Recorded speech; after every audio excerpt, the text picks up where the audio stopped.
చాలామంది ఏమనుకుంటారంటే మేము గ్రామానికి పోయి అంబేద్కర్ గురించి చెప్పొచ్చినాం, ఎవడిలే అని పిచ్చి పిచ్చి తిడతారు ఆ ఊళ్ళే.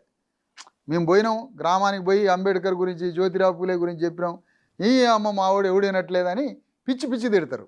కానీ నేను అట్లా తిట్టదలుచుకోలే. ఒక భావజాలాన్ని గ్రామానికి పోయి అందరినీ కూర్చోబెట్టి చెప్పినంత మాత్రాన పొరపాటున ఓట్లు రావు. ఎప్పుడు ఓట్లు వస్తాయి? ఆ గ్రామంలో ఉన్న బీసీ, ఎస్సీ, ఎస్టీలు పరాజితులు, బానిసలు, భూమి లేని, జ్ఞానం లేని, తెలివి లేని, ఆధారపడేటువంటి ఆ గ్రామంలో రెడ్డి, రావులు, వెలమ రాజకీయ నాయకుల మీద ఆధారపడి తమ దైనందిన జీవితాన్ని వాళ్ళ మీద ఆధారపడి బ్రతికేటువంటి కూలీనాలి చేసుకునే కష్టజీవులు. ఈ కష్టజీవుల దగ్గర పోయి అంబేద్కర్ గురించి, కాంశీరాం గురించి అర్ధగంట చెప్పగానే ఓట్లు వస్తాయా? రావు. ఆ ప్రజల్లో నుంచి ఒక వీరుడు పుట్టాలి గ్రామంలో. ఆ ప్రజల్ని కూడగ